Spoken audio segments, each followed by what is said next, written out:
daughter starts to display signs of possession, like she's being possessed by a ghost or a spirit. So the mother is not able to find help because it's lockdown and she can't go out, and she can't have other people visit the house as well. So during such a situation, the whole thing gets worse, and they approach a priest in Mumbai who suggests doing an exorcism. An exorcism ritual is where it's a ritual where they try to cure people of their possession and get rid of the ghost. So the exorcism in Bombay, he is not able to come to Chennai. So what he suggests is, we'll do an exorcism through a Zoom call. So whether they're able to achieve the exorcism ritual through the Zoom call, or was the mother able to save the daughter, is what the story is about. Anupam Kher character. Anupam Kher sir plays the exorcist. He is the priest who comes to help the family during this crisis. And according to the story, the priest is from Mumbai. So while casting, we decided, why don't we go for some actor who's in Mumbai, who has a presence in the north, so that even in story it's very believable. Usually they'll cast somebody and then they'll try to make it believe like he is from Mumbai. So we wanted to work with an actor who's from Mumbai so that it is very believable. And he's also a veteran actor. He's so he has done so many films. This is his first movie. I think he has done one film before called Little John. I think it came like 10-20 years ago. I think it came. So after a long time, he's coming back to Tamil, and this will be his 522nd film. So it is very special working with him for this particular project. It has no interval, no? Yeah. Why did you take the decision? I generally like intermission, because when I go to certain films, the intermission itself is like a proper cinematic moment. Like, it's a high point where audience are left with a question and the answer is given in the second half. So I enjoy such films. I also enjoy films which doesn't have any interruption. For example, if you watch a lot of Hollywood films, there's no intermission. So when you're watching it in the theater, they'll just cut it on random point. And most of the time, you'll be a little disappointed that they cut, because you're watching, the film is getting interesting, and suddenly they cut the film and there's a gap. So the momentum is lost. So in this particular story, there is no midpoint. The entire film is moving towards the climax. So if you watch it at a single stretch, the experience itself is very intense. So when I showed the film to the production, I showed it to them without an intermission. They watched it in a single stretch. And since it's 90 minutes, it's easier to watch it at a stretch, because a lot of films that worked in this year were 3 hours long. And those films had the intermission only by the end of 90th minute or 85th minute. So I thought we have the tolerance to watch a proper 90-minute film without any breaks. And we experienced the film like that. So we want to share that experience with the audience. So do you think how people adapt that version? I've seen my mother, when she watches certain films, when I go and talk to her, she'll say, don't disturb me, I'm watching it. And until that film finishes, she'll not want to be disturbed and she will not do anything else. I also I like watching all kinds of films, and there are certain films that I would like to experience without any interruption, like from start to end, just watch it like that. And that gives I feel it gives a very intense experience, and by the time the film ends, you're left with a high. We just wanted to try it out as an experimental thing and see if audience like it. If audience like it, then a lot of films with this duration can come out without an intermission. And the advantage is, you don't have to have only 4 shows per day. You can have like 6 shows or 7 shows per day, which will lead to more revenue. And films with short duration will have a much bigger business model when it comes to theatrical release. So I think this can open up a business model. But we are trying it as an experiment. The theatre owners, we had a conversation with the theatre owners. They are also interested to see how this goes. If it works out, we can also exploit this by having more shows. So it is something that we want to try and see if it will be new for the audience. It is designed as an experience more than anything else. The business comes later. What is more important to us is the audience have a new experience in theatres. They are coming to cinema to watch something new. So we just wanted to experiment with the treatment and the way audience experience this film. So it's just a small initiative from our side. So what is the total duration of the film? The film is 99 minutes long, with all the end credits, and exact duration is 98.5. It's 99 minutes. What is the importance of background music? This film is designed to be a proper theatrical experience with respect to sound and music, and if you watch it on a phone or on TV, it's not the same. You have to watch it in theater for you to enjoy the film to the fullest. And the music for this film is composed by a music director called Prithvi Chandrasekhar, and his previous film was Bhumika with Aishwarya Rajesh. So he has done a very good job, and this film we spent close to 3 months just on the sound design and sound mix, so that the audience will be able to experience the we have done an Atmos mix for this film. So we wanted, because we have the theaters have come out better and bigger now. After the lockdown, a lot of theaters have renovated, and they are looking and sounding better. So we are making full advantage of the latest technology to ensure that the audience have a very good experience while watching the film. Coming to the any songs in One song is there in the film. One song. The film starts off with a song. coming to the Nayanthara, so you did it to Maya in 2015. So now, how is it working in this gap? 2015? I always respect her as an actor, and that is the reason why I wanted to work with her in Maya. And the film was also successful. So naturally, we had a relationship, we had a work relationship where we both respected and trusted each other. So for this film, she really liked the script, so she also wanted to come in as a production partner. So Nayanthara ma'am and Vigneshavan sir produced this film together under Rowdy Pictures. So even in this film, I feel the relationship and the collaboration was better in this film because she's also the producer. So she gave me the space and time that I needed to make this film. She was very particular about the standards. She wanted this film to look and sound like an international film. So there was a lot of resources and a lot of space that was given to me by the production to make sure that I make the best film possible. For making this film, did you take any advice from Vigneshavan? I narrated the script to him, and he really liked the script. That was the first meeting I had with him. The second meeting was when we finished the film and we showed the film to them. During the shoot, he was not there. He just said, "You do whatever you wanted to do." As a filmmaker, he understood that I need to go out and make my own film, because he as a filmmaker himself would know the importance of giving that space to another filmmaker. So he came back only after the film was finished. He saw the finished film. So in the remaining the middle 8 months, I had complete control over the film, and I had the freedom and the space to try out whatever I wanted to try. The whole story runs in a house now. Yeah. How could you keep engaged people in that small space? When a horror film happens in a familiar environment, a familiar environment being house, we all spend most of our time at house, and that is our safe space. So when horror happens there, it's much more scary than if it happens in a graveyard or in a forest, because home is where you feel connected to the most. So this particular film, if you take a lot of classic horror films like Conjuring and Exorcist and a lot of films, all the films happen in a house, because that is where a family is supposed to feel safe. And when you introduce a horror element into it, it immediately becomes a connection point for the audience.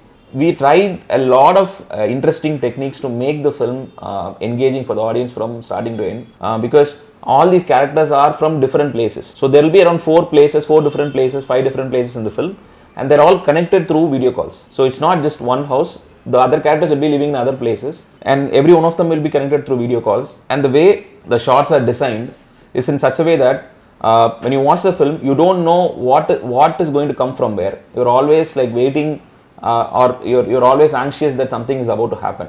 So we are trying to make it as suspenseful as possible for the audience. So when they're watching it, they're constantly sitting at the edge of their seat and waiting for something to happen.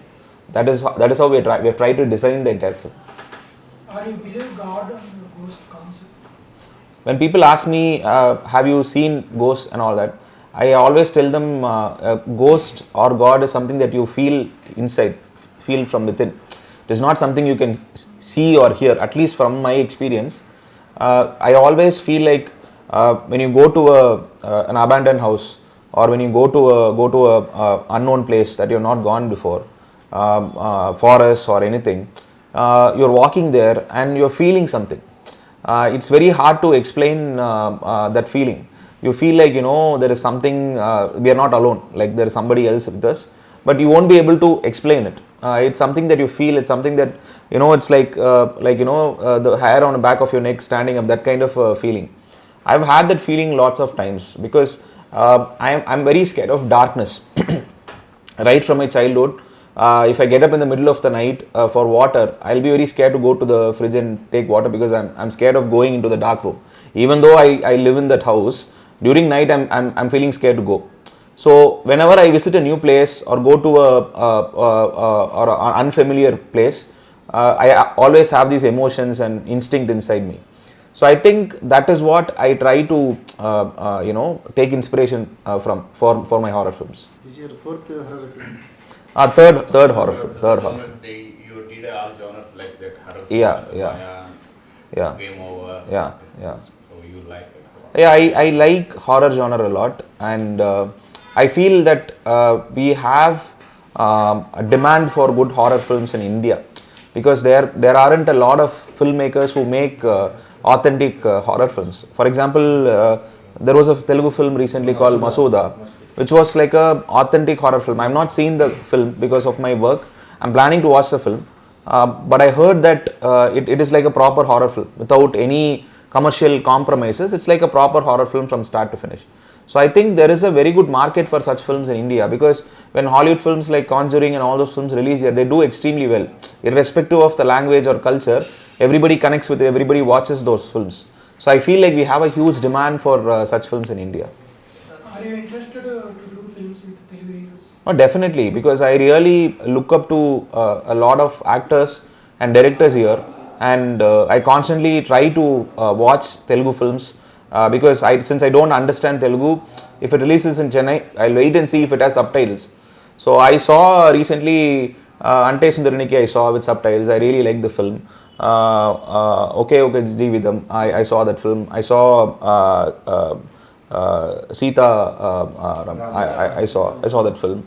Triple R, obviously, I saw the film, and these films are very inspiring for me because they are also constantly trying to push the boundary, and even in the mainstream circle, they are trying to do something different.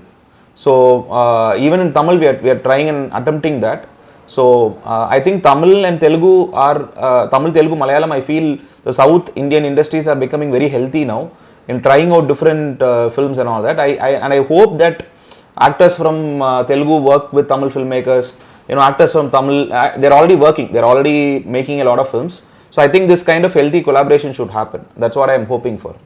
Why Nayanthara for this role? And do you approach any other heroines for that role? She was the first person I considered for this role because I worked with her before. I know what she's capable of. And this film, she has to play a mother of a teenage girl. And even in Maya, she played the mother of a child. And since she trusts me, it is easy for me to go and approach her, and she's also a very good actor.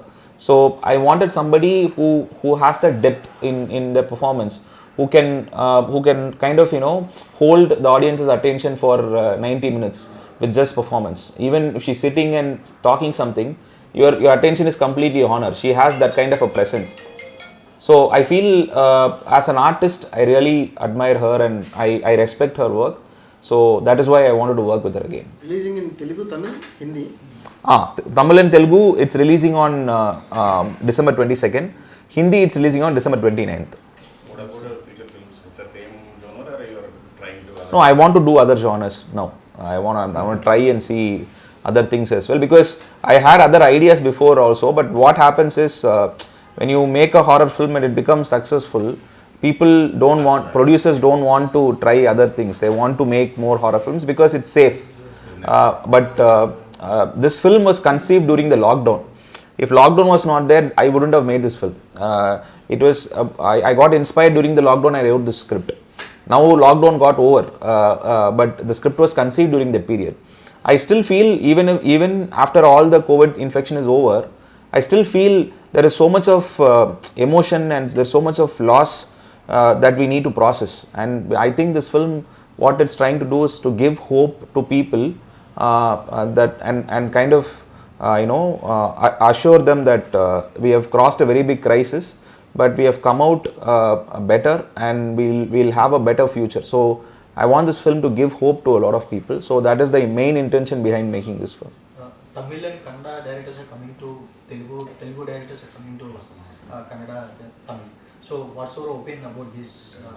I think all the filmmaker from every state should work with other language actors and producers and all that. See, that kind of collaboration is very healthy, because these are all very unique voices. So when somebody from Tamil goes to Telugu, they'll take their sensibilities, they'll take their voice and their style and everything, and it will be very fresh for the Telugu audience. And when somebody from Telugu comes and makes a Tamil film, their voice will be so unique that it will be fresh for Tamil audience. So it is actually a win-win situation for both the audience and also for the director and also for the producer. So and also the industry becomes bigger.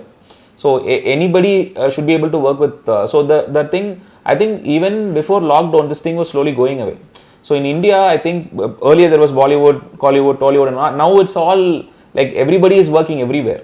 So now the respect for talent and the demand for talent is very high, because the demand for content is also very high. So people want to see good films, people want to see good stories.